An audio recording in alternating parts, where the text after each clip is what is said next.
다음 설명이 언제예요? 선생님, 성경에 나온 시간이 헷갈리고 어려워요. 안녕하세요, 로빈쌤입니다. 오늘의 영상은 성경 속에 나타난 시간들의 개념을 파악해보는 시간을 배울 시간 5부작 시리즈 영상 중에서 두 번째 영상입니다. 오늘의 주제는 파수꾼을 위한 경점, The Watch for the Watch입니다. 우리는 성경에서 경점이라는 말을 볼 수가 있는데 영어 성경에서는 이 말이 watch라고 표기되어 있습니다. 1경이라고 하면 the first watch, 2경이라고 하면 the second watch, 3경 하면 the third watch 이런 식으로 표기를 하고 있습니다. 오늘날에는 손목시계를 영어로 watch라고 하는데 이 말은 바로 망을 보는 파수꾼 watchman에서 유래된 것입니다. 과거의 군사들은 적군이 쳐들어오는 것을 망보고 전투 준비를 하기 위해서 파수꾼을 세웠습니다. 물론 오늘날에도 레이더를 이용한다든지 또 여전히 사람이 직접 보초를 서면서 이렇게 파수꾼을 세워서 나라를 지키고 또 영토를 지키는 것을 볼 수가 있습니다. 그런데 사람은 누구나 잠을 자야 하기 때문에 혼자서 24시간 동안 계속해서 망을 보는 것은 불가능했습니다. 화장실도 가야 하고 밥도 먹어야 하고 잠도 자야 했기 때문입니다. 그래서 파수꾼의 역할이란 혼자서는 할 수가 없고 여러 사람들이 교대를 하면서 해야만 하는 일이었습니다. 이렇게 파수꾼, 즉 워치가 역할을 교대하는 그 시간을 경점, 바로 watch라고 하였던 것입니다. 이런 시간적인 개념에서 오늘날의 손목시계도 역시 watch라고 부르고 있는 것입니다. 과거 역사 속에서 야간 경비라고 할 수 있는 나이트 워치, 즉 파수꾼이 보초를 서는 시간은 주로 저녁 6시에서부터 새벽 6시까지 12시간의 어두운 시간이었습니다.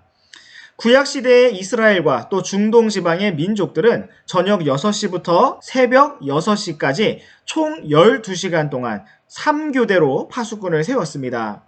그래서 총 12시간을 4시간씩 3경점, 3경점으로 구분하였습니다. 그러한 3경점의 기준에서 1경은 저녁 6시부터 밤 10시까지 4시간, 2경은 밤 10시부터 새벽 2시까지 4시간, 3경은 새벽 2시부터 6시까지 4시간이었습니다. 우리 함께 사사기 7장 19절 말씀을 보시겠습니다. 이에 기드온과 그와 함께한 100명이 중간 경점이 시작되는 때, in the beginning of the middle watch, 중간 경점이 시작되는 때에 진영 밖에 이르렀는데 그들이 막 새로 파수꾼을 세우므로 그들이 나팔을 불며 손에 있던 항아리를 부수니라. 여기에서 우리는 기드온과 미디안의 전쟁을 볼 수가 있습니다.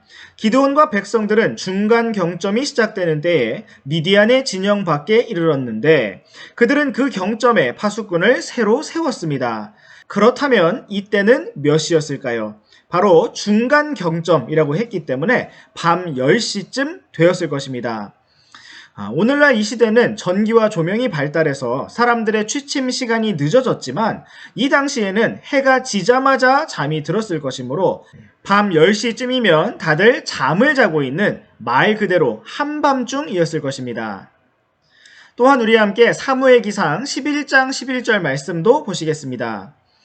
이처럼 다음날 사울이 백성을 세 무리로 나누었더니 그들이 새벽 경점에 in the morning watch, 새벽 경점에 그 군대의 한가운데로 들어가 날이 뜨거울 때까지 암몬 족속을 죽이매 남은 자들이 흩어져서 그들 중 2사람이 함께 남지 아니하였더라. 여기에서 우리는 사울 왕과 암몬 족속의 전쟁을 볼 수가 있습니다. 사울 왕은 이스라엘의 군대를 이끌고 새벽 경점에 암몬 족속을 습격하였습니다.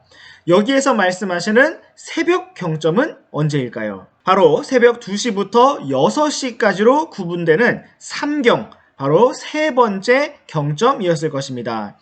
그러므로 사울 왕은 새벽 2시쯤 습격을 시작하여 날이 뜨거울 때까지 전투를 벌였던 것입니다.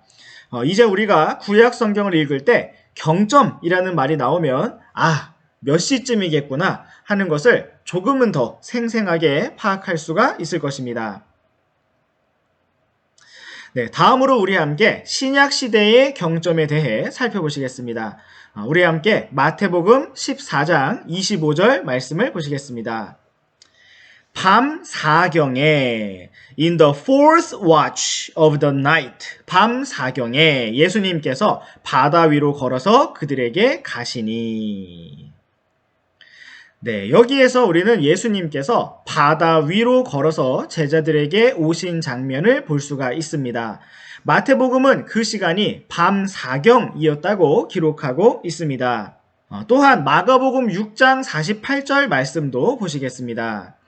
바람이 그들에게 반대로 불므로 그들이 힘겹게 노젓는 것을 보시고 밤 4경쯤 The fourth watch of the night 밤 4경쯤에 바다 위로 걸어서 그들에게 오사 그들을 지나쳐 가려고 하시거늘. 네, 여기에서도 똑같은 상황을 기록하고 있는데 바로 예수님께서 밤 4경쯤에 바다 위로 걸어서 제자들에게 오셨다는 것입니다. 우리는 구약시대에 저녁 6시부터 새벽 6시까지의 12시간을 총 3개의 경점으로 나누었다라는 사실을 살펴보았습니다. 그런데 여기에서는 밤 4경, 왜 갑자기 4번째 경점이 나오고 있는 것일까요? 이러한 새로운 구분은 신약시대인 로마시대에 새롭게 등장한 것입니다. 로마시대 사람들은 파수꾼이 4시간 동안 보초를 서는 것보다는 3시간씩 서는 것이 더 효과적이고 안전하다고 생각을 했기 때문에 저녁 6시부터 새벽 6시까지의 12시간을 3시간씩 4개의 구분으로 구성하였습니다. 과거의 구약시대에는 4시간씩 3경점으로 나누었던 것을 이제는 3시간씩 4경점으로 나누었다는 것입니다. 네, 정리를 해보면 1경점 저녁 6시에서 밤 9시까지, 또 2경 밤 9시부터 자정 12시까지, 또 3경 12시부터 새벽 3시까지, 4경 새벽 3시부터 6시까지 이렇게 구성이 되는 것입니다. 그렇다면 예수님께서 바다 위를 건너 제자들에게 오신 밤 4경이라는 시간은 언제일까요? 바로 새벽 3시에서 6시 사이의 시간이다라는 것을 우리가 알 수 있습니다. 네, 또 우리 함께 시편 90편 4절 말씀을 함께 보시겠습니다. 주의 눈앞에서는 천년이 단지 지나간 어제와 같으며 밤의 한 경점과 같나이다. 네, 시편 90편은 모세가 기록한 시편입니다. 이 말씀은 시간을 초월하시는 영원하신 하나님 앞에서 천년이라는 기나긴 시간이 단지 지나간 어제와 같고 밤의 한 경점과 같다고 기록하고 있습니다.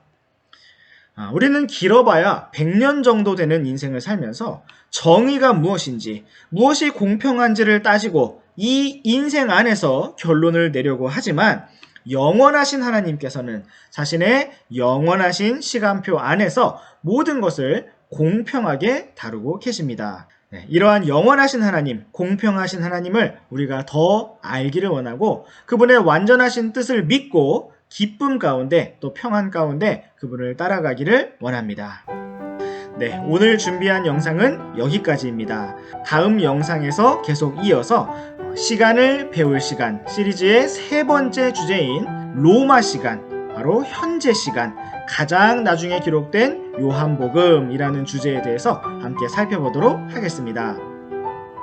혹시 성경에 대한 다른 궁금증이 있으신 분들은 댓글을 남겨주시면 정통 근본주의 침례 신학의 입장을 바탕으로 최대한 쉽고 자세하게 제가 알고 있는 모든 내용을 차근차근 공유해 드리도록 하겠습니다.